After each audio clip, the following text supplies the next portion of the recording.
ස්වාමීන් වහන්සේ ඔබ සමග වනසෙක්වා ඔබ සමගද වනසේක්වා.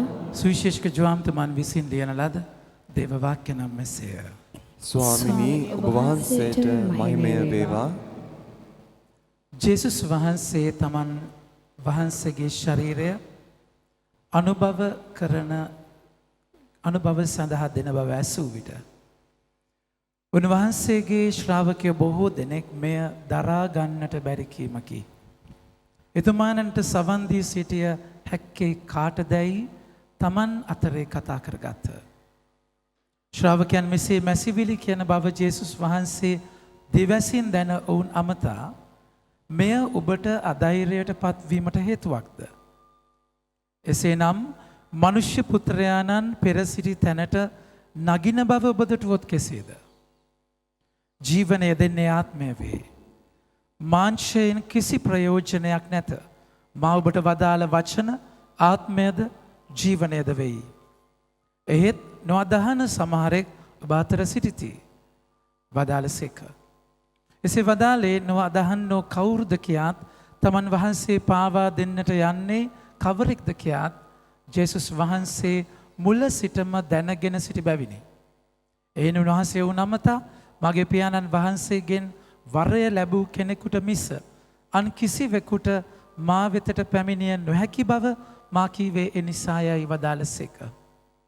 මිනිසා එවක් පටන් උන්වහන්සේගේ ශ්‍රාවකයන්ගෙන් බොහෝ දෙනෙක් පසුබට වී තවත් උන්වහන්සේ අනුව නොගියහ.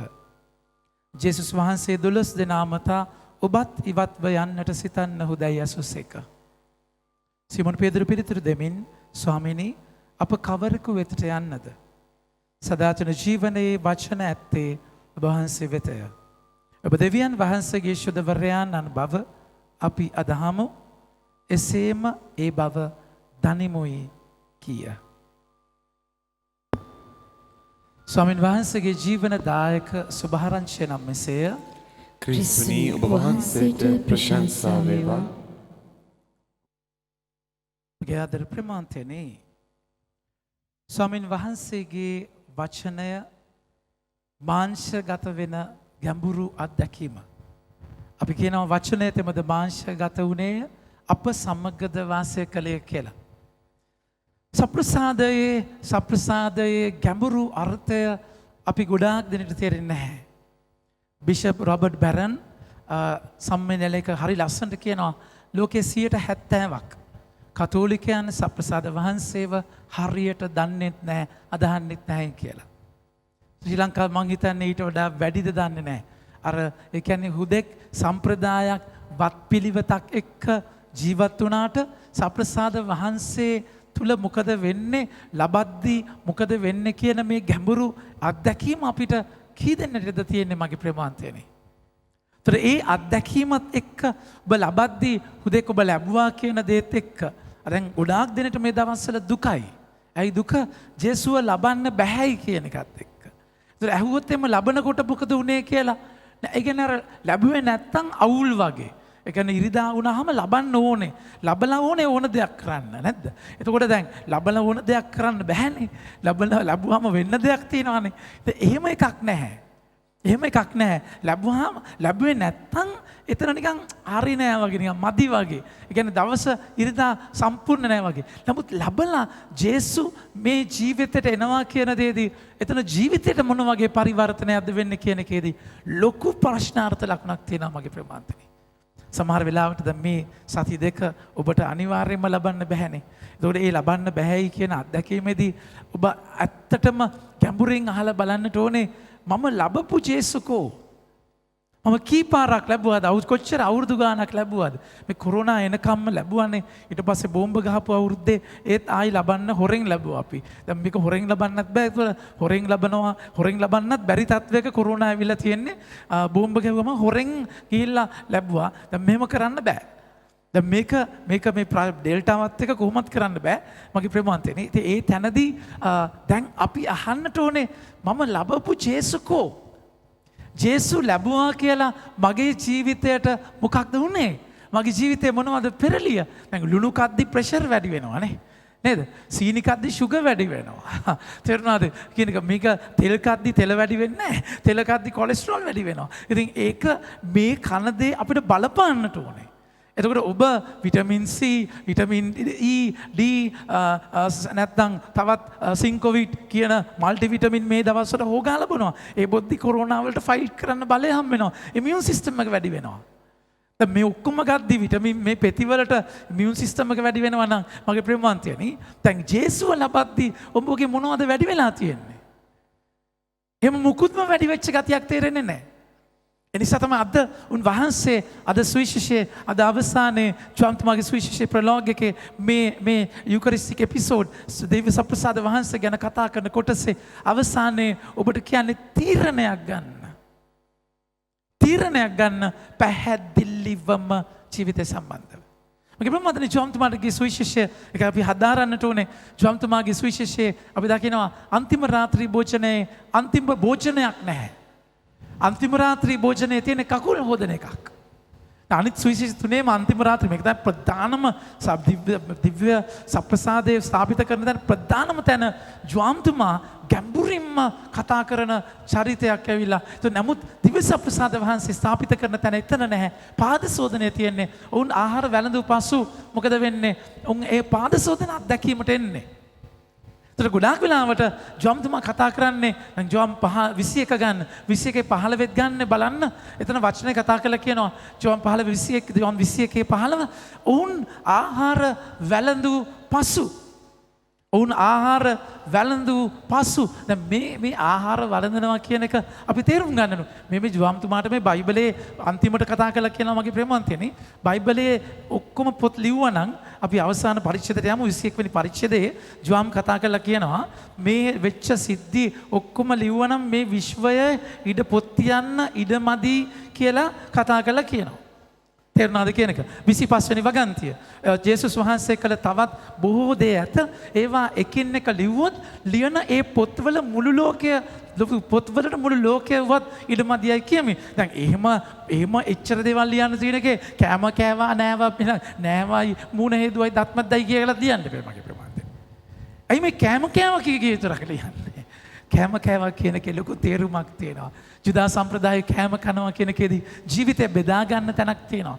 කෑම කනවා කියන්නේ සප්‍රසාදික භෝජනයක්. ඒකයි එහෙම නැතුව මේ අපි වගේ අල්තාරයක් තියාගෙන පූජාව තිබෙන්නේ නැහැ ජේසුගේ කාලේ. නමුත් ඒක තිබුණේ අන්තිම රාත්‍රී භෝජනයේ මේසේ. දැන් මේ ඔවුන් පූප කඩමින් අපි ක්‍රියාපොතේ දකිනවා ඔවුන් එයාලගේ ජීවත් වෙච්ච විදිය කොහොමද ජීවත් වෙච්ච විදිය එයාලා ජීවත් වෙච්ච විදියක් තියෙනවා.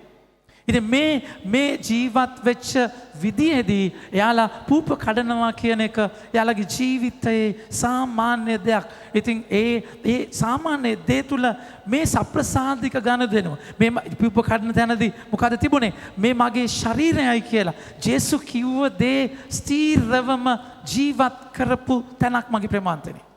ජේසු කිව්ව දේ ස්ථීරවම ජීවත් වෙච්ච තැනක්. ඒ කියන්නේ මේ මගේ ශරීරයයි. ඉතින් ජේසු සප්‍රසාද වහන්සේ අරගෙන ජේසු රොටිය අරගෙන කිව්වේ නෑනේ මේ රොටිය මගේ ශරීරයයි කියලා කිව්වද? එහෙනම් මේ රොටියයි ශරීරය. නෑ රොටිය අතට අතගත්තයින් පස්සේ ජේසු කෙලින්ම කතා කරලා කියනවා මේ මගේ ශරීරයයි. එතකොට එතනදී ඒ උන්වහන්සේ ඒ රොටිය නෙමෙයි ඒ උන්වහන්සේමයි ඉන්නේ. ජොම්තුමා මේක අන්තිම රාත්‍රී භෝජනේ කතා කරන්නේ නැහැ. ජොම්තුමා දැන් ඒකේ අර වචන හතරක් මේ මගේ කුසලානේ මේ මගේ රුධිරයයි මේ මගේ ශරීරයයි කියන අනිත් සුවිශේෂ ගත්කතුවරු වචන හතරකින් පහකින් තේරුම් කරන දේ ජොම්තුමා 6 වෙනි පරිච්ඡේදයට අරගෙන ඇවිල්ලා ඒකේ රොටි පූප වැඩි කරන ප්‍රාතිහාර්ය අරගෙන ඇවිල්ලා ඊට පස්සේ මේ 6 වෙනි පරිච්ඡේද 60 වගන්ති 66ක තේරුම් කරලා දෙනවා සම්පූර්ණයෙන්ම දිව්‍ය සප්‍රසාද වහන්සේගේ ජීවිතය මොකක්ද කියන එක. ජොම්තුමා ඒක ගැඹුරින් තේරුම් කරලා දෙන්නේ මගේ ප්‍රමාන්තනේ.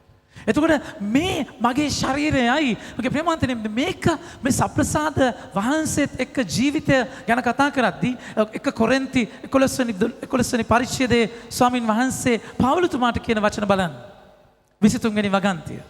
ඒතර බලන්න දැන් ඔබ තේරුම් ගන්න වචනයට ඉස්සෙල්ලා බලන්න ඔබ තේරුම් ගන්න ඕන දේ තමයි පවුලතුමා ජේසුත් එක්ක හිටිය ගෝලයක් නෙමෙයි. ජේසුව දැක්කලා තියෙනවද දන්නේ දේවස්ථානයෙන් එහෙම යනකොට ගමාලියල් ගාව ඉගෙනකොට පොත් ටික අරගෙන යනකොට ජේසු ගන්න ඉන්නවා ඇහෙන්නේ නැති. නමුත් එහෙම ජේසුත් එක්ක ජීවිතේට ඉඳපු කෙනෙක් නෙමෙයි පවුලතුමා කියන්නේ. පවුලතුමා දමස්කට යද්දි තමයි ජේසු අස්සයාගෙන් වට්ටල දර්ශනය වෙන්නේ. එතකොට දැන් පවුලතුමාට කතා කළා පවුලතුමා ජේසුත් එක්ක ජීවිතේට අන්තිම රාත්‍රී භෝජනයේ කිසිම දැන් එහෙම තනක ඉඳලා නැහැ. හැබැයි පවුලතුමා කියන වචනේ බලන්න. මා ඔබට ඉගැන් වූ අපි හැමෝම කියමු මා ඔබට ඉගැන් වූ මේ පිළිවෙතම මේ පිළිවෙතම එතකොට මොකක්ද? එයාලගේ ජීවිතයේ තිබිච්ච පිළිවෙතක් තිබුණා. ඒක පවුලතුමා මිනිස්සුන්ට උගන්වන්න පටන් ගත්තා. කොරින්තිවරුන්ගේ ලිපිය ක්‍රිස්තු වර්ෂ 50න් පස්සේ ලියන්නේ මගේ ප්‍රමාණතේ. ඒතකොට ක්‍රිස්තු වර්ෂ 50න් පස්සේ ලියනවා කියලා කියද්දි ක්‍රිස්තු වර්ෂ 50න් පස්සේ ලියනවා කියද්දි ජේසු මැරුණ 33 අවුරුදු 20කට දල වශයෙන් 20කට එහා. ඒතකොට පවුලතුමා දන්නෙත් නැහැ දැකලත් නැහැ ජේසු එහෙම කරනවා. හැබැයි මුල් සභාවේ මේක තිබුණා. ඉතින් අපි නව ගිවිසුමේ පොත් ලියන්න මුලින්ම එක තෙසලෝනිකවරුන්ගේ ඒත් 50න් පස්සේ ලියන්නේ මේ අවුරුදු 20 විතර කාලය තුල එයාලගේ ලිඛිත වචනයක් තිබුණේ නැහැ පුරාණ ගිවිසුම හැරුණාම. ඒතර අපි නව ගිවිසුමේ සුවිශේෂ පවුලතුමාගේ ලිපි 13 මේ ඔක්කොම දකින්නේ ක්‍රිස්තු වර්ෂ 50න් පස්සේ. ඒතර ඒ වෙනකන් මොකක්ද තිබුණේ සම්ප්‍රදාය. එතකොට එයාලා කරපු දෙයක් තිබුණා. ඒතර එයාලා කරපු දේ දැන් වචන බාහුලතුමා කියනවා මා ඔබට ඉගැන්වූ මේ පිළිවෙතම සමිදානන් වහන්සේගෙන්ම කියන. සමිදානන් වහන්සේගෙන්ම ලැබුවෙමි. මේක ප්‍රමාණතෙනි බාහුලතුමා කියනවා. මේක මට කවුරුත් ඉගැන්වුවේ නැහැ. මේක මට ස්වාමින් වහන්සේම කියලා දුන්නු දෙයක්. මේකේ තියෙන ගැඹුර බලන්න. ඒ කියන්නේ ජේසුම ඩිරෙක්ට් රෙවලේෂන් එකක්. ජේසු කරපු දේ පවුලතුමාත් දැක්කේ නැහැ. ජේසුම ඩිරෙක්ට් කතා කරපු දෙයක්. ඒකයි සප්‍රසාද වහන්සේ ගැන තීරණයේදී ජේසු කියනවා බොහෝ දෙනෙක් දාලා යනවා මේක දරන්න බැරි වචනයක් කියලා. ජේසු අහනවා ගෝලයන්ගෙන් ඔබත් මාව දාලා යනවද? ඔබත් මාව දාලා යනවද? දාලා ගියත් මට කරන්න දෙයක් නැහැ. ජේසුට මේ ඉගැන්වීම කොම්ප්‍රොමයිස් කරන්න බෑ. මේ ඉගැන්වීම බාල්දු කරන්න බෑ. ඔයගොල්ලන්ට අමාරුද? ඒගොල්ලෝ කියනවා මට තරන්න බෑ මේ වචනය. වචනය කතා කරලා කියනවා සුවිශේෂය බලන්න අපිට මේ කියමන දරන්න බෑ කියලා. ඒ අසුවිට උන්වහන්සේගේ ශ්‍රාවකයෝ බොහෝ දෙනෙක් මේ දරා ගන්නට බැරි කීමනකයි. දැන් මේ දරන්න බෑයි කියන වචනය එන්නේ ස්කෙල්රොස් කියන ගීක වචනය. දැන් ස්කෙලොස් කියලා කියන්නේ it's not a problem with understanding. problem with their hearts කියලා කියනවා. කියන්නේ තේරුම් ගන්න බෑ නෙමෙයි. ඒක පිළිගන්න බෑ. ඒක පිළිපදින්න බෑ. එකඟ වෙන්න බෑ. ඒ කියන්නේ උද්දච්චකමේ ප්‍රශ්නයක් තියෙනවා. ජේසුස් කියන්නේ ඒකේ පුංචි දරුවාගේ දේව රාජ්‍යයට ඇතුළු නැත යන්න බෑ. මම දෙවසප්‍රසාද වහන්සේ ගැන කතා කරද්දී ජේසුස් එතන බොහෝ දෙනෙක් ඒ වචන ඇසූ කල බොහෝ දෙනෙක් ශ්‍රාවකයෝ බොහෝ දෙනෙක් මේ දරා ගන්න බැරි කීමකි මෙතුමානට සවන් දී සිටිය හැකි කාටදයි තමන් අතරේ කතා කරගත්ත ශ්‍රාවකයෝ මෙසේ මැසිවිලි මගේ ප්‍රමාන්තයනේ මේ වචනයත් එක්ක ගොඩාක් දෙනෙක් දාලා යනවා. ඊට පස්සේ උන්වහන්සේව අනුව නොගිය 66 කියනවා. මේ නිසා එවක් පටන් උන්වහන්සේගේ ගෝලයෝ ගෙන් බොහෝ දෙනෙක් පසුබට වී තවත් උන්වහන්සේ අනුව නොගියහ. ගොඩාක් දෙනෙක් දාලා යනවා කියලා. හරි දැම්ම තේරෙන්නේ නැහැ. පස්සේ තේරෙයි. ඒ නිසා ඉන්න පොඩ්ඩක් ඉන්න. දැම්ම යන්න එපා. නෑ. ජේසුස් සමහර අයට කියනවා මම කියන ඔක්කොම දේ ඔබට තේරෙන්නේ නැහැ. හැබැයි ශුද්ධාත්මය අනුභවයෙන් පස්සේ ඔබට තේරුම් කරලා දෙනවා. එතන කිව්වනේ මෙතන ජේසුස් කියන්නේ යනවනම් යන්න. මට කරන්න දෙයක් නැහැ. කොටින්ම කියනවනේ ජේසුස් ගෝලයන්ට ඇරලා අහනවා. ඕගොල්ලොත් යනවනම් යන්න. කරන්න දෙයක් නැහැ. ඔබට හිතා ගන්න පුළුවන්ද? සප්‍රසාද වහන්සේගේ ඉගැන්වීම මොන තරම් ගැඹුරුයිද කියලා. ඒකයි දෙවනි වතිකානු මන්ත්‍රණ සභාවේ කියන්නේ Eucharist is the source and summit of Christian life. ජීවිතේ මුතුන්ම මල් කඩ. මගේ ප්‍රමාන්තයනේ අනිත් හැම සක්‍රමෙන්තු හතත් හරි සප්‍රසාද වහන්සේත් හරි. ඒ අනිත් හැම සක්‍රමේන්තුවකම ජීවමාන ස්වාමීන් වහන්සේ ඉන්නවා. හැබැයි ඒ සක්‍රමේන්තුව අපි හිතමු පුංචි දරුවව අපි බෞතිස්මය කරද්දී වතුර ටික දාලා හෝලි ඔයිල් ශුද්ධ තෛලයෙන් ආලේප කරලා ක්‍රිස්මා තෛලයෙන් ආලේප කරයින් පස්සේ ඒ තෛලය ඒ වතුර ක්‍රිස්තුස් වහන්සේ වෙනවද? නෑ, ඒව අපි කබඩ් එකේ දානවා. තේරුණාද කියන එක? නමුත් මෙතනදී අපි ගන්නේ පූප මිදිරස. ඒ සක්‍රමේන්තුව ඇතුලේ ඒ පූප මිදිරස ජීවමාන ශරීරය උන්වහන්සේගේ ශ්‍රී රුධිරය බවට පත් වෙනවා. රුධිරය බවට පත් වෙනවා. ගිබ්‍රමාතන එතන ජීවමානව ස්වාමීන් වහන්සේ ඉන්නවා. ජීවමානව ඉන්නවා. මගේ ප්‍රේමාන්තනේ මේ තන මහා ගැඹුරුයි. එතකොට ඒ true presence ජීවමාන වැඩ සිටින් වෙන කිසිම තැනක නැහැ. ඒකයි කතෝලික සභාව අනිත් හැම සභාවකින්ම වෙනස් වෙන්නේ. කතෝලික සභාවේ විතරයි අපි ඒ විදියට ජීවමානව වාසය වාසිත කරගන්න. දැන් පූජාවෙන් පස්සේ අපි ෆාදර් පූජාව තියන්නේ කෝපරල් කියන මේ සුදු රෙදි කඩ අල්තාරෙන් දාලා. ඇයි ඒක දාන්නේ? සප්‍රසාද වහන්සේව කඩද්දී කුඩු එකේ අංශු අණු කොටස් වැටෙන්න පුළුවන්. ඊට පස්සේ අර ප්ලේට් එක වගේ අරගෙන සප්‍රසාද වහන්සේ කැඩුණු ඒ චූටි අණු කොටස් ප්ලේට් එකට ගන්නවා. ඒ තැටියට අරගෙන අපි ඒ හැම දෙයක්ම අනුභව කරනවා. එකයි අපි දිව්‍ය සප්‍රසාද වහන්සේ ලබද්දී පුංචි ළමයෙක් දෙන්නේ තැටියත් එක්ක ඒ ලබද්දී ඒ අතේ ජේසුගේ ෆාදර්ගේ අතේ ඉඳන් ජේසු යන ටිකට ඒ වැටෙන කුඩයි නම් එකතු කරන්න. මගේ ප්‍රමාන්තනේ වර්තමාන පාප් වහන්සේ ෆ්‍රැන්සිස් පාප් වහන්සේ ගාවට ආව ඒ කාන්තාවක් කතා කළා කියනවා ෆාදර් සප්‍රසාද වහන්සේ වැටිලා පෑගිලා ඉන්නවා ගරාදි වැට ගාව. උන්වහන්සේ පියතුමේ කාලේ ඉන්න කාලේ එතන සප්‍රසාද වහන්සේ වැටිච්ච පෑගිලා මඩ ගෑවිලා සප්‍රසාද වහන්සේ අනුභව කරන්න පුළුවන් තත්වයක නැහැ. ඒ නිසා තමයි උන්වහන්සේ මොකද කරන්නේ? ඒ පෑගිච්ච සප්‍රසාදය දානවා වතුර එකක. අපි සාමාන්‍යයෙන් එහෙමයි කරන්නේ. වතුර එකක දාලා අපි දිය කරලා ඒක අපි පස්සේ වලලලා දානවා ගරුත්වයක් එක්ක. එහෙම කරන්න වතුරේ දිය වෙනකන් අල්තාරය ඇතුලේ සප්‍රසාද කූඩුව ඇතුලේ තියලා තියෙනවා. අමතක වෙලා සතියක විතර බලද්දී මොකද වෙන්නේ? ඒකේ ඒක මස් වෙලා ලේ වෙලා ඒක අවුරුදු 3කට පස්සේ උනා කාටත් කියන්නේ අවුරුදු 3ක පස්සේ රදගුරු කෙනෙක් වුණායින් පස්සේ තමයි විද්‍යාඥයන්ට ඒක බාර දෙන්නේ. කාඩියොලොජිස්ට් කෙනෙක්ට හදවත සම්බන්ධ කෙනෙක්ට බාර දෙද්දී එයා කියනවා යෝමිනම්ස් මේ ඇවිල්ලා මයි ලෝඩ් මේ ඇවිල්ලා අවුරුදු 30 35ක් අතර තරුණයෙක්ගේ හදවතේ කොටසක් සුදු රුධිරාණු තාම තියෙනවා. ඒ කියන්නේ දැන් මැරිච්ච මේ තාම දැන් පණ තියෙන කෙනෙක්ගේ කොටසක්. මේක අනිත් එක ගොඩාක් දුක් විඳපු මිනිස්සුගේ කොටසක්. මේ තේම තමයි 1700 ගණන් වල ලෙන්ෂියානෝ වල කතා කරද්දී ඒ පියතුමා ලෙන්ෂියානෝ වල පල්ලියේ ෆාදර් පූජාව තියද්දී දිව්‍ය සප්‍රසාද ප්‍රාතිහාර්ය වුණේ මේ දෙකම එකයි. අනිත් දාස් ගණනක් සිද්ධි තියෙනවා එතන. ජේසු එතන ඉන්නවා කෙනගේ යථාර්ථයක් මගේ ප්‍රමාන්තේ. හැබැයි මේ යථාර්ථය අපි කොච්චර අයිති කරගෙනද තියෙන්නේ? එනිසා අද ස්වාමීන් වහන්සේ කතා කරන්නේ choice එකක් ජීවිතේ තීරණයක් ගන්න. ජීවිතේ තීරණයක්. අද ඒක අපි ජොෂුවාගේ පොතේ දකින්නේ. ජොෂුවා කතා කරලා කියනවා වචනේ කතා කරලා කියන්නේ. වචනේ කියනවා ඉන්පසු ජොෂුවා සියලු ඊශ්‍රායල් ගෝත්‍රයන් ෂෙකෙම්ට රැස් කරවා ඊශ්‍රායල් වරුන්ගේ ප්‍රජා මූලිකයන්ද ප්‍රධානින්ද විනිශ්චයකාරයන්ද නිලධාරීන්ද කැඳවිය. ඔව් දෙවියන් වහන්සේ ඉදිරියේ පෙනී සිටියෝය. ජොෂුවා තමයි පොරොන්දු දේශයට ඊශ්‍රායල් ජනතාව අරගෙන එන්නේ. පොරොන්දු දේශය කියලා කියන්නේ කානානි දේශය අන්‍ය ජාතිකයින් හිටිය තැනක්. එතන බහුදේවවාදය තිබුණේ. එයාලා ආවේ මිස්රයෙන් බහුදේවවාදය තිබිච්ච තැනක්. ජොෂුවා මිනිස්සුන්ට කියනවා ඔබ තීරණයක් ගන්න. මොකද්ද තීරණය? ජොෂුවා මුළු සෙනඟට මෙසේ කීවෝය. කියවගෙන යන්න පුතේ. ජොෂුවා මුළු සෙනඟට මෙසේ කීවේය. ඊශ්‍රායල්වරුන්ගේ දෙවි සමිඳුරන් වහන්සේ මෙසේ වදාරනසේක.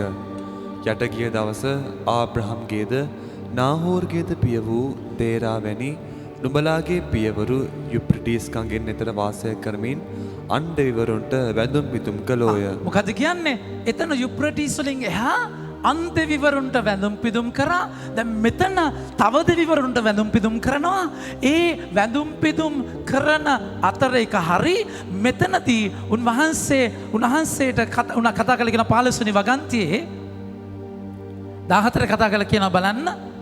එබැවින් ඔබ හැම දෙවියන් වහන්සේට ගරු බියපා අවංකවද විශ්වාසීවද උන්වහන්සේ සමාවෙන් 15 ගන්න. උන්වහන්සේට වැඳුම් පිදුම් කිරීමට ඔබ සතුටු නැත්නම් ඔබ වැඳුම් පිදුම් කරන්නට කැමති කවරෙකුටද කියා අදම තීරණය කරගන්න. choice එකක්.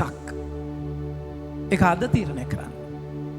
නිකම් මේ දෙවියන් වහන්සේව බාල්දු කර පාච්චල් කර චුයින්ගම් කකා බුලත් අපේ මේ පැත්තේ තියාගෙන අවුරුදු ගානකින් කොමිසම් කරන්නේ නැතුව අනියම් සම්බන්ධතා තියාගෙන පාපේ වැටිලා ඒ ඔක්කොම ජස්ටිෆයි කරගෙන ඇවිල්ලා කබරේ වගේ දිවදික් කළ ස්වාමීන් වහන්සේව ලබා ගන්න එපා.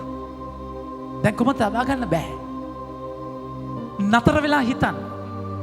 අගන්නේ ජේසු හොඳයි මගේ සුදු ජේසු මගේ හොඳ ජේසු මගේ ගාවට එනවා. ජේසු හැමතැනම ඇවිද්දාදී දාඩිය දැම්මනේ. ඉතින් මගේ ජීවිතේ කුණුත් ජේසු දරනවා. කම්මක් නැහැ. ජේසු ආවේ පව්කාරයන්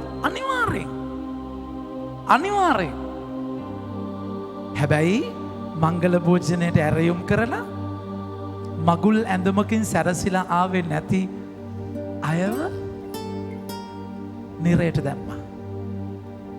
මගේ ප්‍රේමාන්තයනේ ජේසුව ලබනවා කියන එක එක්තරා විදියකට කොරෝනාව අපිට ලස්සන ගුරුවරයෙක් ලස්සන දන්නේ කුමර ගුරුවරයෙක් කොරෝනා කියන්නේ ක්‍රවුන් ඒ කියන්නේ මේ වෛරසය ලස්සනයි අතන අර ඔටුන්නක් වගේ ආවම තමයි තවත් ලස්සන වෙන්නේ නේද තේරෙනවද කියන එක ඉතින් ඒ කොරෝනාව මේ කියා දෙන ලස්සන දෙයක් ඒ කියන්නේ ඔබ ලබන ස්වාමින් වහන්සේව මට රදගුරුතුමෙක් කතා කරා හොස්පිටල් ඉඳන් ආවයින් පස්සේ මොකද මම අයිඩියා චීටේප නිසා මගේ ප්‍රේමාන්තයනේ ඒ රදගුරුතුමා මගෙන් අහනවා ෆාදර් පියතුමෙක්ට එතනට යන්න දෙන්නේ නැද්ද රෝගියෙක් ගාවට කියලා මං කිව්වා මයි ලෝඩ් එහෙම යන්න දෙන්නේ නැහැ අන්තිම ආලේපය දෙන්න යන්න විදියක් නැහැ මම කිව්වා එහෙම යන්න කොහොමත් මහ විදියක් නැහැ එතකොට ඒ අය මැරෙන්න වෙන්නේ තනියම නේද අපිට රදගුරුතුමා කියලාවත් යන්න විදියක් නැද්ද මම හිතන්නේ නැහැ මයි ලෝඩ් කියලා මගේ ප්‍රේමාන්තයනේ ඒ මොහොත කොරෝනා වලින් මැරෙන මොහොත ඒක කෙනෙක්ට අන්තිම කාලකන්ණි දෙයක් වෙන්න පුළුවන් තව කෙනෙක්ට ඉතා භාග්‍යවන්ත දෙයක් වෙන්න පුළුවන් කිසිම කෙනෙක් නැතුව ජේසු මෛත්‍රි කරගත තැනක් වෙන්න පුළුවන් ඒ තැනදී වාසාදිතයි කියලා දැනගත්තයින් පස්සේ ඔබට සප්‍රසාද වහන්සේ ලබන්න බෑ. ඔබ සම්පූර්ණයෙන් cut off. මට වාසනාව තිබුණාට පූජා ඇඳුම් ටික අරගෙන පූජා කිට් එක අරගෙන හොස්පිටල් එකේ පූජාව තියලා ජේසුව ලබන්න හැමෝටම මේක කරන්න බෑ. මගේ ප්‍රේමාන්තයනේ සමහර තැන්වලට අපි බෙහෙත් ටික ගිහිලා දෙනවා. ගේට්ටුව ගාව තියලා බෙහෙත් ටික අරගෙන යන්න කියලා කියනවා. මමත් ගිහිලා තියෙනවා. සමහර තැන්වලින් මට වැඳලා අහලා තියෙනවා. ෆාදර් ජේසුව දෙන්න පුළුවන්ද? ජේසුව ලබන්න පුළුවන් නම් මගේ ප්‍රේමාන්තයනේ මගේ වෑන් එකේ රාක් එක පුංචි සප්‍රසාද කරඬුවක් මං හදාගෙන ඉන්නවා. මගේ ස්පිරිචුවල් ඩිරෙක්ටර් මගේ පියතුමත් එක්ක කතා කරගෙන ගොඩාක් වෙලාවට ලබන්න දෙන්න පුළුවන් හැම වෙලාවෙම ලබන්න දෙන්න. සප්‍රසාද වහන්සේව නිකන් අපිට සාක්කුවල දාගෙන යන්න බෑ.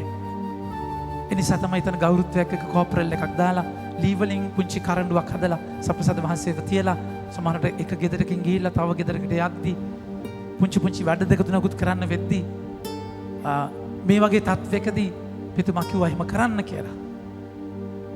ජේසුව අරගෙන යනවා.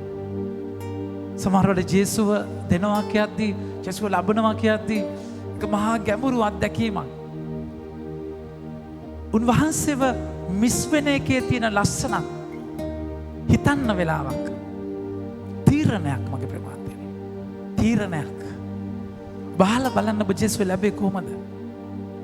ඒකයි කියන්නේ ජොෂුවා කියන්නේ මිසරේ එහා හරි මෙහා දෙවිවරුන් තරම් ඉන්නවා. දෙවිවරුන් තරම් ඉන්නවා.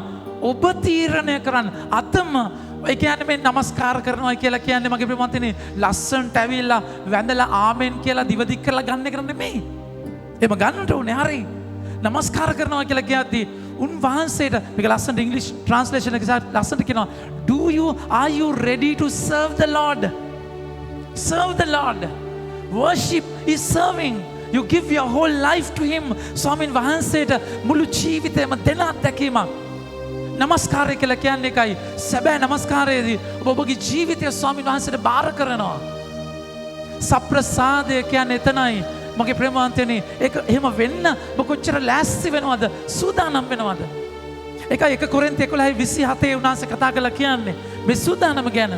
උන්වහන්සේ මේ අලුත් ඇඳුම ගැන කතා කරනවා. 1 කොරින්ති 11:27 උන්වහන්සේගේ වචනේ කතා කරලා කියනවා මගේ ප්‍රේමවන්තයනි. ඔබ නුසුදුසු ලෙස නුසුදුසු ලෙස සමිදානන් වහන්සේගේ රොටි වළඳන මේ කුසලානෙන් පානය කරන කවරෙක් වුවද එසේ වැළඳීමෙන් හා පානය කිරීමෙන් සමිදානන් වහන්සේගේ ශරීරයට හා රුධිරයට විරුද්ධව පව් කිරීමේ වරදකරුවන් වන්නේය. නැවත තේරෙන්නේ නැද්ද? සප්‍රසාද වහන්සේ කියද්දී ශරීරයට විරුද්ධව පව් කරන තැනක්. ඒ කියන්නේ ඒ උන්වහන්සේගේ ශරීරයමයි. 1 කොරින්ති 6 වෙනි පරිච්ඡේදයේ 18 වෙනි වගන්තිය බලන්න. 1:6-18 උන්වහන්සේ ශරීරයට විරුද්ධ කරන පව් ගැන කතා කරද්දී කියනවා අනාචාරයෙන් පලා යන්න. අනාචාරයෙන් පලා යන්න. අන් හැම පාපයක්ම මිනිසා කරන්නේ ශරීරයෙන් බැහැරවය. ඒත් අනාචාරය කරන්න තමාගේම ශරීරයට විරුද්ධව පව් කරයි. සප්‍රසාද වහන්සේව සුදුසු නැතුව ලබනවා කියන්නේ උන්වහන්සේව දූෂණය කරනවා කියන එක. ශරීරයට විරුද්ධව කරන උන්වහන්සේගේ ශරීරයට විරුද්ධව කරන පාපයක්. මගේ ප්‍රේමවන්තයනි කෙනෙක් කියනවා නම් මම කොමිසම් කරන්නේ ඩිරෙක්ට් ස්වාමින් වහන්සේට. මගෙන් කී දෙනෙක් අහනවද ඔන්ලයින් කොමිසම් කරන්න පුළුවන්ද කියලා? දැන් ඉතින් ඔන්ලයින් බෑ. සක්‍රමේන්තුවට පුද්ගලයා ජීවමානව ඉන්නට ඕනේ. ඒ නිසා කොමිසම් ඕවර් ද ෆෝන් කරන්න බෑ. ඔබට කතා කරලා ෂෙයා කරලා නිදහස් කරන්න පුළුවන්. හැබැයි මට ඇබ්සලියුෂන් දෙන්න බෑ. මගේ ප්‍රේමවන්තයනි ඒ නිසා සප්‍රසාද වහන්සේ ලබන පොලිම දිගට තියෙද්දී කොමිසමට කවුරුත් නැහැ. ඒ කියන්නේ මංගල්‍ය කොමිසම තියෙනව නැද්ද? මංගල්‍ය කොමිසම කරන්න බෑ. සප්‍රසාද ලබන එකේ කොමිසම ඒ පොලිමත් සෑහෙන තියෙනව නැද්ද? ලබන එකේ අනිවාර්යෙන් නැත්තම් කොලේ අස්සම් කරේ නැත්තම් අම්මා තාත්තා ඉඳන්ම දැන් අලුත් සිස්ටම් එක හොඳයි සිස්ටම් එක. ඒ කියන්නේ අම්මා තාත්තා කොලේ අස්සම් කරේ නැත්තම් ළමයාට ලබන්න දෙන්නේ නැහැ. ඉතින් ඇවිල්ලා මොනවාරි කියලා කොමිසම් කරලා යනවා නැද්ද? ඉතින් කන ඇහෙන්නේ නැති ස්වාමි කෙනෙක් හිටියා නම් ඒ පොලිම සෑහෙන වැඩි නැද්ද? ඉතින් ඒ වගේ තමයි මගේ ප්‍රේමවන්තයනි. එහෙම තැනක තමයි අපි පාපොච්චාරණය තියන්නේ. නුසුදුසු ලෙස ලබන තැන. වචන 1 කොරින්ති 11 උන්වහන්සේ 28 නැවත කතා කළා කියනවා. උන්වහන්සේ කතා කළා කියන වචනේ බලන්න. ඔබ නුසුදුසු ලෙස ලබද්දී 1 කොරින්ති 11:28 ඊළඟ වගන්තිය. එබැවින් මේ රොටි වැළඳීමටත් මේ කුසලානෙන් පානය කිරීමටත් පෙර එක්කෙනා තම තමා සෝදිසි කරගත යුතුය. සෝදිසි කරනවනේ නැද්ද? ලබන්නේදී සෝදිසි කරන්නේ නැද්ද මං අහන්නේ? හා? සෝදිසි කරනවා අරයාගේ පිනෆෝ එක කොහොමද? අරයා රැප් රවුන්ඩ් එකක් අඳන් තියෙන. අරයා බැඳලා වගේ නේද? ඕ නැද්ද? තම තමන් සෝදිසි කරගෙන ඉන්නේ. අගේට කරන්නේ. ඒව නෙමෙයි. හදවත ඇතුළ මගේ ප්‍රේමන්තනේ කී දෙනෙක් ලබද්දී කී දෙනෙක් ලබන්න ඉස්සෙල්ලා මගේ ප්‍රේමන්තනේ ගීතිකාවේ තේරුම මොකක්ද? ලබන්න ඉස්සෙල්ලා ඒ ගැඹුරට ගිහිල්ලා මගේ ප්‍රේමන්තනේ ගැඹුරට ගිහිල්ලා ඒ මම ජේසුව ලබන්නේ කියන එක යථාර්ථයක් කරගෙන කරනවද? පේතුමල්ලාට උන්වහන්සේ කතා කළා කියන්නේ එකයි. පේතුමල්ලා පූජාව තියද්දී මේක මම තියන මුල්ම පූජාව සහ අවසාන පූජාව විදියට අරගෙන තියන්න. බන්තිමට ලබන්නාව දවසේ හදිස්සියේ පල්ලි එන්න බෑයි කියලා ලොක්ඩවුන් කරපු වෙලාවේ අපරාධ නේද? දැන්වත් ඔබට අපරාධ කියලා දැනෙනවා නම් එක ලොකු දෙයක්. හැබැයි එහෙමත් දැනෙන්නේ නැත්නම් තාම ළඟ ඉන්නේ. මගේ ප්‍රමාතන එක ඛේද වාචකයක්, අපරාධයක්.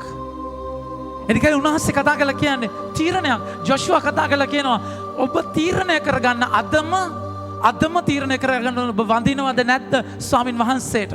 ඒ ජොෂුවා කතා කරලා කියනවා 15 අන්තිම කොටස. එහෙත් අපි නම් එනම් මගේ පවුලද මමද සම්විධානන් වහන්සේට වැඳුම් පිදුම් කරන්නෙමු. රැල්ලත් එක්ක යන්න එපා. උඩුගම් බලා යන්න වෙන්නේ. මිනිස්සු ඔහේ ආවට ඔහේ ගියාට ඔබට එහෙම කරන්න බෑ. ඔබ ජොෂුවාගේ ආදර්ශය මගේ ප්‍රමාන්තයනේ අපි ඔබ මොනවා කරත් ඒක මම කන්වින්ස් වෙලා තියෙන්නේ. මම අත්දැකලා තියෙන්නේ. ජොෂුවාට ස්වාමීන් වහන්සේ කතා කරලා කිව්වා මම ඔබත් එක්ක ඉන්නවා. මම ආබ්‍රහම් මම මෝසස් එක්ක හිටියා වගේ ඔබත් එක්ක ඉන්නවා. ඒ ස්වාමීන් වහන්සේව ඇතුළාන්තෙන් දැකලා මිස්රයෙන් ගලවගත්ත ඒ අත්දැකීමේ ඉන්න ස්වාමීන් වහන්සේ ඔබ ලබන්නේ ඉන්න කියන එක ඔබ ඇතුළටම දන්නවා. මගේ ප්‍රේමවන්තයනි අනිත් අය කරන දේ නෙමෙයි. ඔබ කරන දේ. මම හිරගෙදර බෝගම්බර සේවය කරන කාලේ මට මතකයි එතන හිටිය තමුගේ තාත්තව මරපු කෙනා හොයාගෙන මිනිස්සු 9 දෙනෙක්ව මරාගෙන ගිහිල්ලා තාත්තව මරපු කෙනාව මරලා එයාගේ හන්දි වලින් කපලා කෑලි හැම පුරුකකින්ම යා කෑලි කපලා එයාගේ මොළය පළලා අමුවේ මොළේ කාපු මිනිස්සෙක්.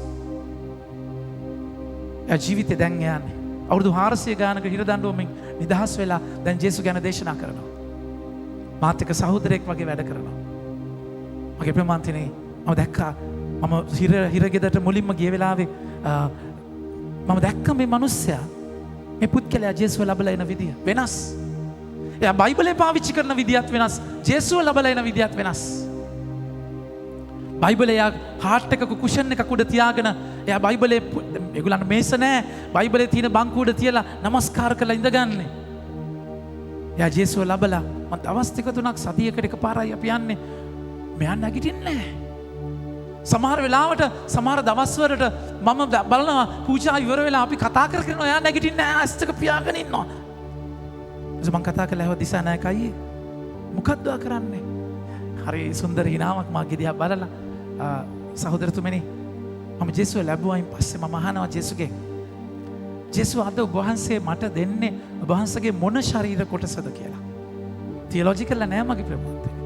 බෞද්ධ මිනිස්සෙක් නේ. සමහරවිට උන්වහන්සේ මට පෙන්නන උන්වහන්සේගේ කන. බ්‍රදර් අපිට ලබන්න හම්බෙන්නේ සතියට එකපාරයිනේ. ඉතින් කන කියලා පෙන්වයින් පස්සේ මම හිතනවා මගේ මේ සතියේ මට හම්බුනේ ජේසුගේ කන. ඒතර ජේසු ඇහුණා වගේ මට ඇහෙන්න ඕනේ හැමදේම. ජේසුගේ කනින් මට ඇහෙන්නට ඕනේ. එතකොට මම මිනිස්සුන්ගේ අඩුපාඩු අහන්න යන්නේ නැහැ. මට හැම දෙයක්ම ලස්සනට ඇහෙන්න ගන්නවා. හරි සංවේදී දේවල් වල මම ඇහුම්කන් දෙනවා. ජීවත් වෙන එතන සමහර ජේසුගේ අත මේ විදියට මේ මිනිස්සයා ඒ පුද්ගලයා ඒ සුන්දර පුද්ගලයා තන ගහලා ජේසුගෙන් අහනවා අද ඔබ වහන්සේ මට දෙන්නේ. ඉතින් ඒක කියනකන් නැගිටින්නේ නැහැ බ්‍රදර් මම. කොච්චර ගැඹුරුයිද? ඔබට මට එහෙම අධ්‍යාත්මයක් තියෙනවද? ස්වාමීන් වහන්සේව ආවෝ ලැබෝ ගියෝ කතෝලිකයෝ අඩු ගානේ ප්‍රමාන්තියනේ හක්කේ ඉන්න ජේසු බොක්කට යන්න ඉස්සෙල්ලා හක්කේ ඉන්න ජේසු බොක්කට යන්න ඉස්සෙල්ලා අර වටපිට කතා කරලා එක කී දෙනෙක් තේරුණාද කියන එක යන්න සාමය රැගෙන යන්න කියද්දි මගේ ප්‍රමාන්තියනේ යන්න සාමය රැගෙන යන්න කියද්දි සරක් කැපට ගාගෙන ඉන්නේ නැද්ද?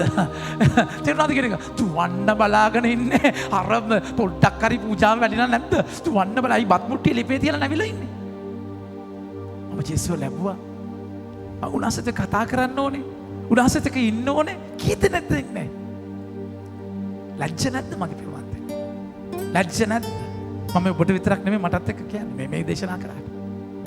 ඒක අද උන්වහන්සේ කියන්නේ තීරණයක් ගන්න. එකම මම නමස්කාර කරන්නේ උන්වහන්සේටයි. මම නමස්කාර කරන්නේ උන්වහන්සේටයි වෙන කාටවත් නෙමෙයි. ඒක තීරණයක්. ඒ නිසා කවදාවත් ස්වාමීන් වහන්සේ බල කරන්නේ නැහැ. උන්වහන්සේ ලැබුවාන් පස්සේ උන්වහන්සේ උගුරට ඇවිල්ලා බෙල්ල හිර කළා. "හේ මම මෙතන ඉන්නේ හොඳයි. පිළිගන්න." උන්වහන්සේ බෙල්ල පිළිගන්න පුළුවන්. He will never bulldoze his way.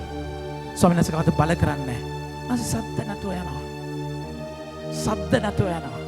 මොකද ජරා ගොඩේ අඩු ගානේ සිතුවිල්ලකින්වත් අවදි වෙන්නේ නැතිව උන්වහන්සේ පිළිකුල් කරපු ඔබගේ සිස්ටම් එකට උන්වහන්සේ යනවා.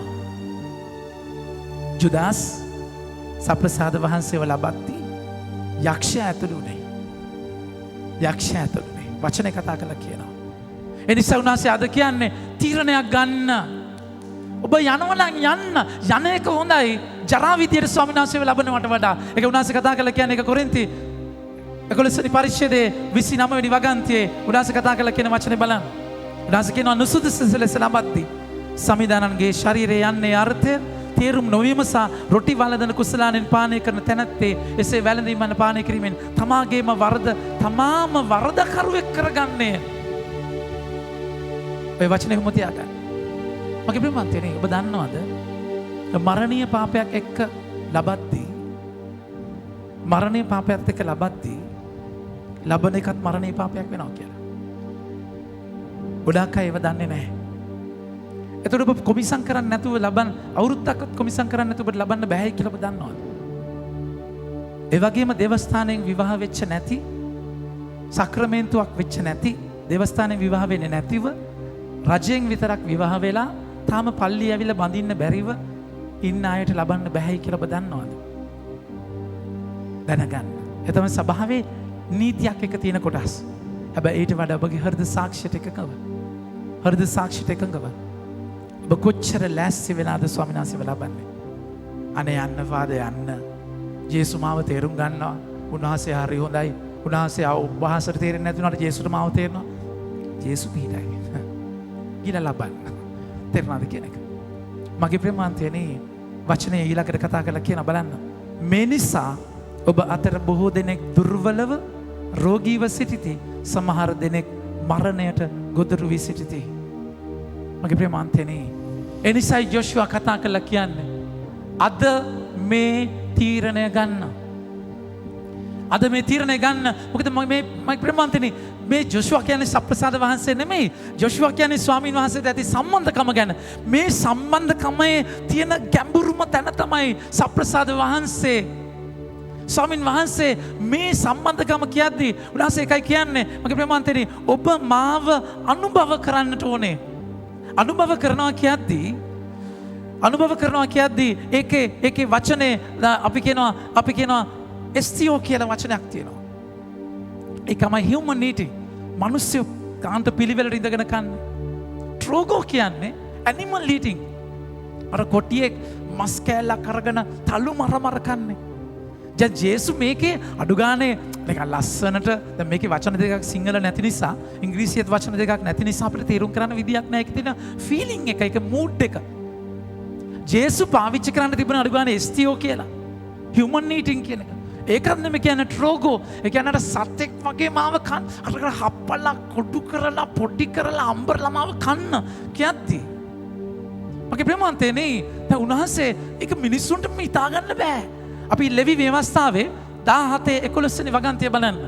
උන්වහන්සේ කියනවා මාව බොන්න, මගේ රුධිරය පානය කරන්න. දැන් ඒ ව්‍යවස්ථාවේ තිබිච්ච නීතිය බලන්න. ලෙවි 17:11 උන්වහන්සේ කතා කරලා කියනවා මන්ද සත්වයෝගේ ප්‍රාණය ඇත්තේ ලේවලය. නුඹලාගේ පාපවලට පූජාසනය මත පව් කමා කිරීමේ පිළිවෙත ඉටු කිරීමට මා නුඹට නුඹලාට එය දී ඇත. පව් කමාමේ කිරීමේ පිළිවෙත ඉටු කරන්නේ ලේ මගිනේ. ඇයි සතාගේ ජීවිතයේ තියෙන ලේවල? ඊළඟ වන්ති කියන්නේ ඊශ්‍රායල් ජනයා අතර යමෙකුට වේවා ඔවුන් අතර වසන විදේශියෙකුට වේවා ලේ කෑමට ගැනීම මා තහනම් කර ඇත්තේ ඒ නිසාය. දැන් ජේසුස් කතා කරලා කියනවා මගේ ලේ බොන්න කියලා. උන්වහන්සේ වෙන මාර්ථයක් දෙන්නේ මොකක්ද? මගේ ජීවිතය ඔබගේ ජීවිතයට සම්බන්ධ වෙන්න.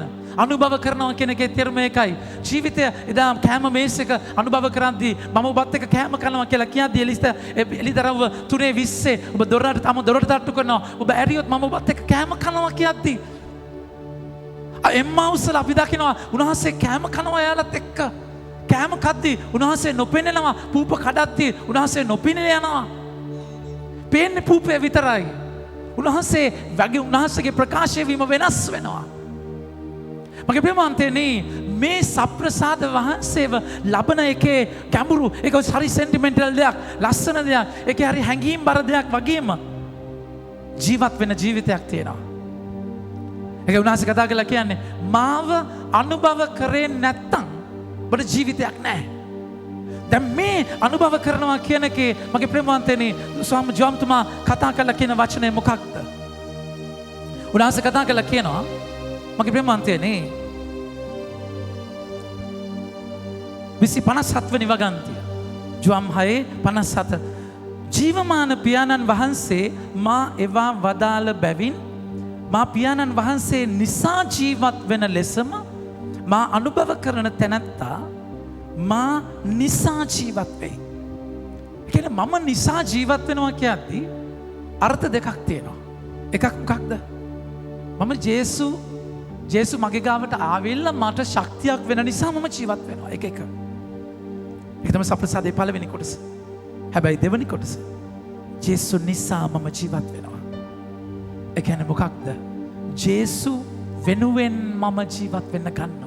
සප්‍රසාදික ජීවිතය කියලා කියන්නේ ඒකයි. මගේ ප්‍රේමවන්තනි ස්වාමින් වහන්සේ 63 වෙනි වගන්තියේ කියනවා ජීවනය දෙන්නේ ආත්මය වේ මාංශයෙන් කිසි ප්‍රයෝජනයක් නැත. දැන් මේ තමයි කතා කරන ජීවිත දෙක ආත්මය සහ මාංශය. දැන් මගේ ප්‍රේමවන්තනි මේක තේරුම් ගන්න. ගැඹුරින් තේරුම් ගන්න. ඔබගේ ජීවිතයේ ශරීරය තියෙනවා. දැන් මෙතන තේරුම් ගන්න ඕන දේ තමයි ආත්මය මාංශය කියලා කියන්නේ ශරීරය නෙමෙයි. දැන් මේක වරදවා තේරුම් ගන්න එපා. ගොඩාක් වෙලාවට අපි බෞද්ධ දර්ශනය දකිනවා ශරීරය අපිරිසිදුයි ශරීරය පිළිකුල් භාවනාවේදී අපි කරන්නේ මේ ශරීරයේ පණුව ගහලා ගිහලා මේව කෑලි ගැලවිලා ඒක පිළිකුලක් විදිහට ගන්නවා. නමුත් අපි ශරීරය පිළිකුල් කරන්නේ නැහැ. ඒක අපි කියන්නේ ශුද්ධාත්මයන් වහන්සේගේ 1 කොරින්ති 6 වෙනි පරිච්ඡේදයේ 19 වෙනි වගන්තිය කතා කරලා කියනවා බලන්න. 1 කොරින්ති 6:19 උන්වහන්සේ කතා කරලා කියනවා ඔබ මිලයටගත් කෙනෙක්. ඒ නිසා ඔබ තුල වැඩවසන ඔබගේ ශරීරය ඔබට දෙවියන් වහන්සේ දෙවවදාල ඔබ තුල වැඩවසන ශුද්ධාත්මයන්ගේ මන්දිරය වන බව නොදන්නහුද? ශරීරය කියලා කියන්නේ ජීවමාන ස්වාමීන් වහන්සේ වැඩ සිටින තැන. ජේසු ශරීරයක් තුලට යාවේ. ඒතර උන්වහන්සේ උප්පත්ති කතා කියද්දී අපේ සමානකමට මවමු කියද්දී ඒ සම්පූර්ණ සමානකම. ඒතර ජේසු තමයි perfect man. උන්වහන්සේට ශරීරයක් තිබුණා. අත් අල්ලන්න පුළුවන්, අත ගන්න පුළුවන්, ස්පර්ශ කරන්න පුළුවන් ශරීරයක් තිබුණා. මේ ශරීරය නෙමෙයි මාංශ කියන්නේ. මාංශ කියන්නේ මගේ ප්‍රේමවන්තයනි එක අපි දක්වන රෝම 7 වෙනි පරිච්ඡේදයේ 15 වෙනි වගන්තියේ රෝම 7:15 උන්වහන්සේ කියනවා මා කරන දේ මටම නොතේරේ මා කරන්නට කැමති දෙනව මා ද්වේෂ කරන දේ ඒ කියන්නේ එහෙනම් මම කරන්නේ නැත්නම් ඒ කරන්නේ මා තුල ඇති පාපය වේ කියලා කියනවා. අර මානසික තෘෂ්ණාව ආසාව මම පාපයට ඇදලා දෙන දෙයක් තියෙනවා මගේ ඇතුලේ. ඒකයි උන්වහන්සේ ආත්මයද මාංශයද කියලා කතා කරන්නේ මෙතන. ශරීරය නෙමෙයි වරදව තේරුම් ගන්න එපා. ඒතර ඔබ උන්වහන්සේගේ ශරීරයයි ලබන්නේ. ඒතර ඔබගේ ශරීරය කියන්නේ කැත දෙයක් නෙමෙයි. ඒක කැත වෙලා තියෙන එක වෙන මොකද නැද්ද? දැන් තේරෙනවද කියන එක. නමුත් ශරීරය කියන්නේ ඒ කියන්නේ අධ්‍යාත්මිකව කැත දෙයක් නෙමෙයි. ඔබගේ ශරීරයෙන් තමයි ඔබ ආදරය කරන්නේ. ඔබ සේවය කරන්නේ, ඇවිදගෙන යන්නේ, කටයුතු කරන්නේ. මේ ශරීරය ලස්සන දෙයක්. ඒක විවාහයේ ඔය දෙන්නෙක් නෙමෙයි එක්කෙනෙක් වෙන්නේ. ශරීරය පිළිකුල් කරන්නේ නැහැ අපි මොන වයසට කියන්නේ. ඒක ලස්සන තැනක්. ඒක උන්වහන්සේට වටින දෙයක් මගේ ප්‍රේමාන්තනේ. ශරීරයට අපි ආදරය කරන්නට ඕනේ. ශරීරය ආදරය කරන්න කියලා ජිම් ගිහිල්ලා ක්‍රීම් ගාලා නැද්ද? මේම නැතුව අයිබ්‍රවුස් ප්ලක් කරලා ඒවල නෙමෙයි. ඒක ඔබ කරගෙන යන්නේ ඒක වෙනම කතන්දරයක්. ශරීරයට ආදරය කරනවා කියලා කියන්නේ උන්වහන්සේ ශරීරය හික්මවනවා, පාලනය කරනවා. ශරීරයට ආදරය කරන්නේ ආත්මයන්ගේ මෙහෙවීමට ඔබ ශරීරය නතු කරනවා. ඒක උන්වහන්සේ කතා කරලා කියන්නේ මාංශයෙන් කිසි ප්‍රයෝජනයක් නැහැ. දැන් ඔබට එපා වෙලක් දන්නේ නැහැ. එපා වුණත් කරන්න දෙයක් නැහැ. මේ ඉගැන්වීම පුදුම ගැඹුරුයි. මේක මට විනාඩි 10කින් කියලා පිතා පුත්‍රයා දාලා පූජාව තියන්න බෑ. හොඳ වෙලාවට ඔන්ලයින් මාස් එක. මිනිස්සු හිටියනම් තක්කාලි වලින් ගහනවා මට කපුලේ ගිහිල්ලා. නැද්ද? මේව දේශනා කරන්න ගත්තා නැද්ද? උන්වහන්සේ ගාන්ට වෙලාවට ඔක්කොම ලෑස්ති කරලා දීලා තියෙන්නේ. මගේ ප්‍රේමවන්තයනි. එතකොට මේ බලන්න. ඒ කියන්නේ ඔබගේ ජීවිතේ බලන්න අපි ජීවත් වෙන ජීවිත දෙක. ආත්මය මාංශය කියන තැන. අපි පංචේන්ද්‍රියන් වලින් ගන්න දෙයක් මේක මේ කාලේ අපිට අතිශයින් වැදගත්. ඇහින් දකින, කනින් ඇහෙන, දිවට රස, ස්පර්ශය, සුවඳ මේ හැම දෙයක්ම මනස, හයවෙනි ඉන්ද්‍රිය මේ වලින් මම ගෝචර කරගන්න දක්ත මම මගේ ඇතුළට යවනවා. එතකොට ඒ ඇතුළේ තමයි මගේ මතකය, මගේ හෘද සාක්ෂිය, මේ ඇතුළේ තව ගඩාල් දේවල් තියෙනවා. ඒකට අපි කියනවා සෝල් කියලා. ඒට ඇතුළේ තමයි තියෙන ස්පිරිත් එක. උනාසි කතා කරන මේ වචනේ ආත්මය කියන එක. ආත්මය තියෙන ඇතුළේ. ඒකට තමයි ස්වාමින් වහන්සේ කමියුනිකේට් කරන්නේ. ඒ ආත්මයට තමයි ස්වාමින් වහන්සේගේ හඬ ඇහෙන්නේ. වැඩේ තියෙන්නේ අපිට අපි ඒක ලොක් වෙලා, ඒක ලොප් වෙලා, ඒක හිර වෙලා.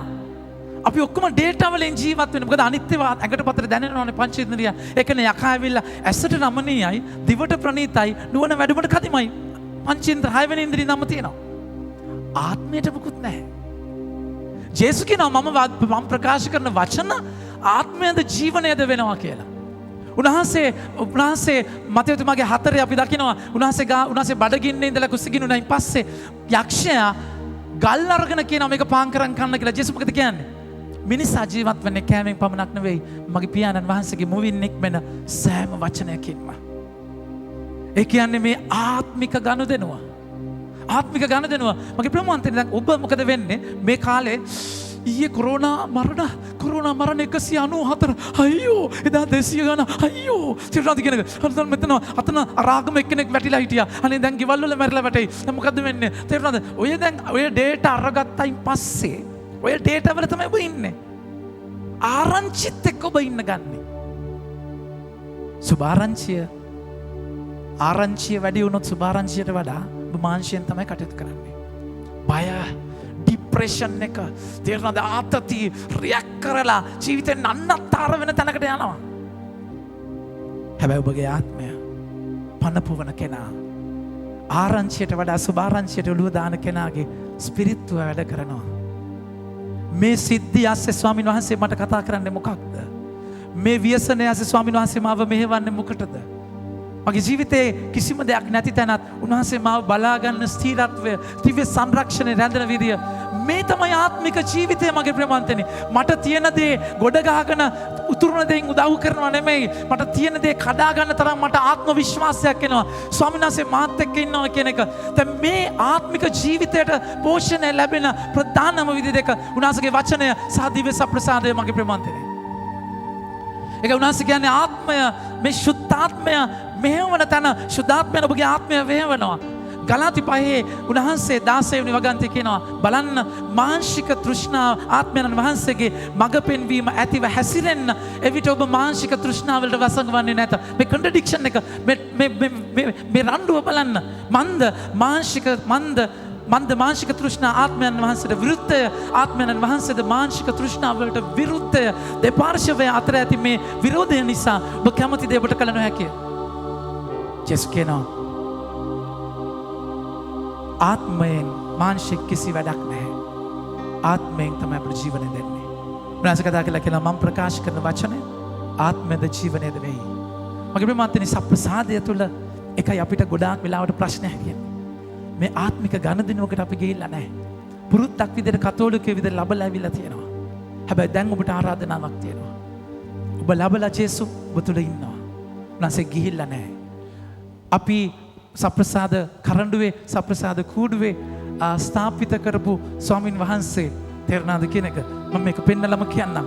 අපි ලොක්ඩවුන් කරන්න ඉස්සෙල්ලා සප්‍රසාද වහන්සේව අපි තිබ්බා එතන සප්‍රසාද වහන්සේ ස්ථාපිත කරපු ස්වාමින් වහන්සේ සිබෝරියම් 3ක් එක්කම තියෙනවා මිනිස්සු නෑනේ ලබන්න උන්වහන්සේ ජීවමානව එතන ඉන්නවා වෙනසක් නැතුව එතන ඉන්නවා මගේ ප්‍රමාන්තයනේ ඔබ ලබපු ස්වාමින් වහන්සේ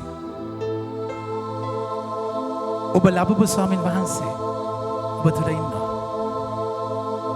ඒක මාස ගානකට උනාට ප්‍රශ්නයක් කරගන්න එපා.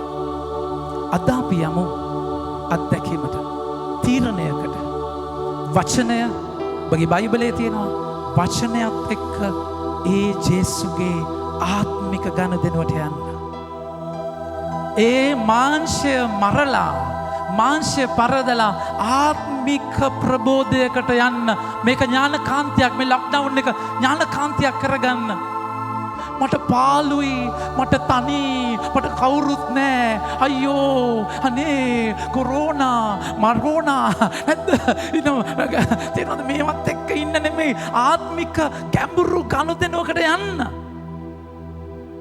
ස්වාමීන් වහන්සේ ඔබට ආරාධනා කරනවා සප්‍රසාදික ජීවිතයක් මගේ ප්‍රේමාන්තනේ මේ ගැඹුර අපි කියන one flesh theory පෞල් ජීවිතයේ දෙවනි කියවීමේ කතා කළා කියන්නේ ඒකයි උන්වහන්සේ කතා කළා කියනවා 28 වෙනි වගන්තිය එපිස 5:28 මේ ස්වංපුරුෂයා බිරිඳ අරගෙන කතා කරන ලස්සන තැන එසේම පුරුෂයන් විසින්ද සිය භාර්යාවට තම ශරීරයට මෙන් ප්‍රේම කළ යුතුය සිය භාර්යාවට ප්‍රේම කරන තැනැත්තේ තමාටම ප්‍රේම කරගන්නේ කවරෙකුවත් කිසිම කලෙක තමාගේ ශරීරයට ද්වේෂ කරගෙන නැත එසේ නොව ඔහු එය පෝෂණය කරගෙන ආරක්ෂා කරගනී 26 වෙනි වගන්තිය බලන්න උන්වහන්සේ එසේ කළේ වතුරෙන්ද වචනෙන්ද සභාව සෝදා පිරිසිදු කර කැප කර ය තේජාන්විත සභාවක් වශයෙන් කැලලක්වත් රැල්ලක්වත් එබඳු කිසිවක් නැතිව විශුද්ධව නිකලැල්ව තමන්ටම ප්‍රදානය කර ගැනීමටය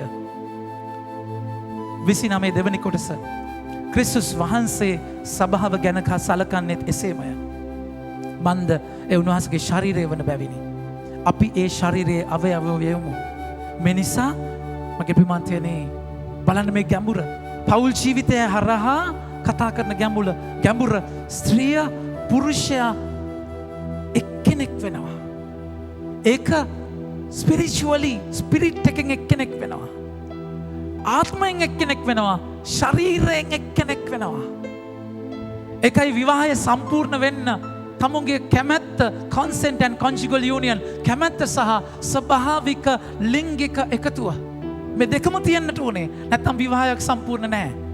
ඒතකොට ලිංගික එකතුව අනිවාර්ය දෙයක්.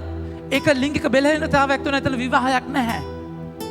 මගේ ප්‍රේමවන්තනි සමලිංගික විවාහයක් නෙමෙයි. ඒවා සබා පිළිගන්නේ නැහැ. ඒ දෙන්න ඒ ශරීරය හැදිලා තියෙන්නේ දෙන්නෙක් එකතු වෙන විදියට. ජේසුයි සබාවයි ඒ වගේ. හිස අවයව මගේ ප්‍රේමවන්තනි ඔබ මම සප්‍රසාදයේ තේරුම් ගන්නට ඕනේ උන්වහන්සේ හිසට අපි සම්බන්ධ වෙනවා අපි ශරීරයේ කොටස් එකම ශරීරය මගේ ප්‍රේමවන්තනි හරියට පූප හදන්නේ පූප හදන්නේ වෙන පූප නෙමෙයි එකම පිටි ගුලිය ඒක තැටියක දාලා තලලා ඒකේ පුච්චලා ඊට පස්සේ තමයි ඒ කෑලි කපන්නේ නැත්නම් කපලා පුච්චන මන් දන්නේ නැහැ කොහොමද කියලා දැන් බලන් ඉඳලා නැහැ තේරෙනවද කෙසේ වෙතත් එකම පිටි නැලියෙන් වෙන්නේ එකම ජේසු ඔබ ලබන්නේ එතන මේ සංඝිකත්වය හරි ගැඹුරුයි ඒකයි මගේ ප්‍රේමවන්තයනි ෆ්‍රැන්ක් ෂීඩ් කියන theologian කියනවා before communion the bread does not look like Jesus Christ after communion the community does not look like Christ ඒ කියන්නේ මොකක්ද මේ කියන්නේ සප්‍රසාද ලබන්නේ අදී පූපේ ජේසු වගේ පේන්නේ නැහැ ලැබුවයින් පස්සේ සංඝය ජේසු වගේ පේන්නේත් නැහැ හැබැයි සංඝය අපිට මමතක කරන්න බෑ community and the presence ස්වාමීන් වහන්සේ සප්‍රසාදයේ ජීවමාන වැඩ සිටින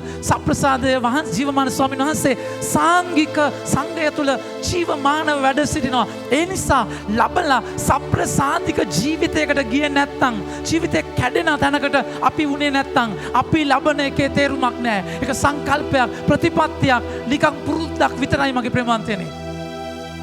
ඒක ලස්සනට කියන්නේ එපිස 5:21 කියන්නේ ක්‍රිස්තුස් වහන්සේට ඇති ගෞරවය නිසා එකිනෙකාට යටත් වෙන්න.